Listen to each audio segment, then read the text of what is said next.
கர்த்தருடைய நாமத்துக்கு மகிமையுண்டாவதாக. இன்றைய வார்த்தை புலம்பல் 3:22. நாம் நிர்மூலமாகாதிருக்கிறது கர்த்தருடைய கிருபையே. விசுவாசிக்கிறோம், ஆமேன்னு சொல்லுங்கள். எனக்கு அருமையானவர்களை, நாங்கள் நிற்பதும் நிர்மூலம் ஆகாமல் இருப்பதும் கர்த்தருடைய சுத்த கிருபை. அவரல்லவோ இன்றைக்கு உங்களை நடத்தி கொண்டு வருகிறார்.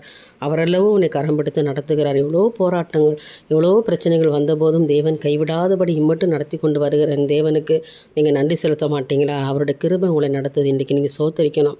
ஆண்டவரே, நான் இம்மட்டும் எங்களை நீங்கள் நடத்தி கொண்டு வந்து உங்களுடைய கிருபை தான்ப்பா, எனக்கு எதையுமே மேன்மைப்படுத்த ஒன்றுமில்லை ஆண்டவர், எல்லாம் உங்களுடைய தயவு உங்களுடைய கிருபை என்று சொல்லி உங்களை நீங்கள் தேவனுடைய சமூகத்தில் அர்ப்பணிங்க. அவருடைய இறக்கங்களுக்கு முடிவில்லை. அவர் தான் இன்றைக்கி இறக்கப்பட்டிருக்கிறார். அவர் நம்ம மேலே இறக்கம் வைக்கலைன்னா இன்றைக்கு நம்முடைய வாழ்க்கை எப்படியாய் போயிருக்கோம் இல்லையா?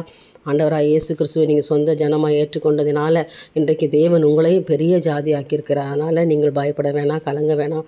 நீங்கள் இன்றைய வரைக்கும் பாதுகாப்பாக இருக்கிறது ஆண்டுடைய சுத்த கிருபை தான். உலகத்தில் நடக்கிற அசம்பாவிதமான காரியத்திலேருந்து கர்த்தர் பாதுகாத்து மீட்டு உங்களை நடத்தி கொண்டு வர்றார் இல்லையா? அதற்காக நன்றி செலுத்துங்க. தேவனை துதிங்க. இந்த நாள் முழுதும் கர்த்தர் உங்களை ஆசீர்வதிப்பாராக. தேவனுக்கே மகிமை உண்டாகட்டும். ஆமென்.